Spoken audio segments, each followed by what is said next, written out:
Aktor na si Dingdong Dantes nagsalita na at umamin na sa katotohanan sa mga kumakalat na balitang may anak di umano siya sa aktres na si Lindsay De Vera. Isang malaking fake news ang matagal ng tsismis na may anak daw ang kapuso primetime king na si Dingdong Dantes sa aktres na si Lindsay De Vera. Hanggang ngayon ay hindi pa rin mamatay-matay ang matagal ng tsismis na nagkaanak daw si Lindsay at si Dingdong. Kaya sa kauna-unahang pagkakataon ay diretsahang sinagot ng mister ni Marian Rivera ang naturang issue na patuloy na pinag-uusapan ng mga marites na social media. Nagkasama sina Dingdong at Lindsay sa mga Kapuso Primetime Series na Parikoy noong 2015 at sa 2 season ng Alias Robin Hood noong 2016 at 2017.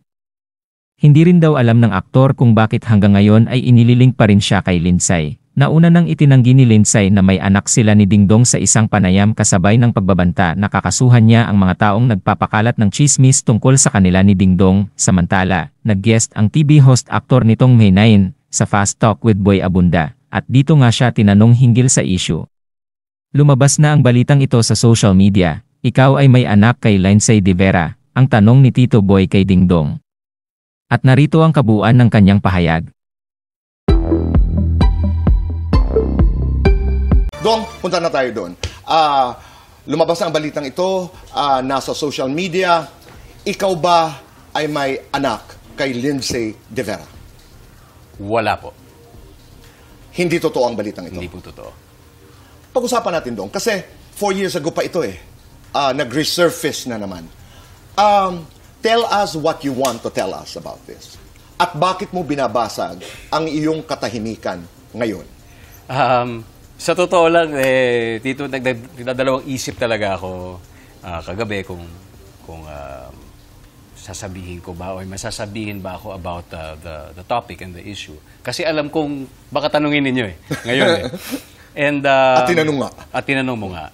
Pero para sa akin po kasi dahil may mga tumatawag na po sa akin, mga kaibigan, mga kamag-anak, yung mga nagmamalasakit po sa akin. And I think because I have a responsibility dito sa aking mga mahal sa buhay, sa aking mga kaibigan, responsibilidad ko na klaruhin ang isyong ito dahil mahalaga po ang aspeto ito para sa akin. I have a responsibility sa aking pamilya, di ba? To clear things like this because I love my wife, I love my family very much, my kids. That's why I'm saying that it is not true. Okay. Sabi mo kanina nagdadalawang isip ka. So, you may have chosen not to answer my question dahil ang pangamba mo ay hindi matatapos. Hindi kasi sa totoo lang nung una parang pinagtatawanan talaga namin paano nangyari nagkaroon ng ganito. Meaning kayo ni Marian. Kami ni Marian pinagtatawanan namin siya. So parang pero dumating na nga din sa punto na napanood nyo ba? Napanood nyo? Sinabi nyo kanina napanood at marami rin nakapanood. Siyempre natural lang din na may mga nagtatanong sa akin. So, yeah, once and for all, I'm clarifying na hindi siya totoo. Maraming salamat. Bothersome kasi yung pagkalatag ng kwento.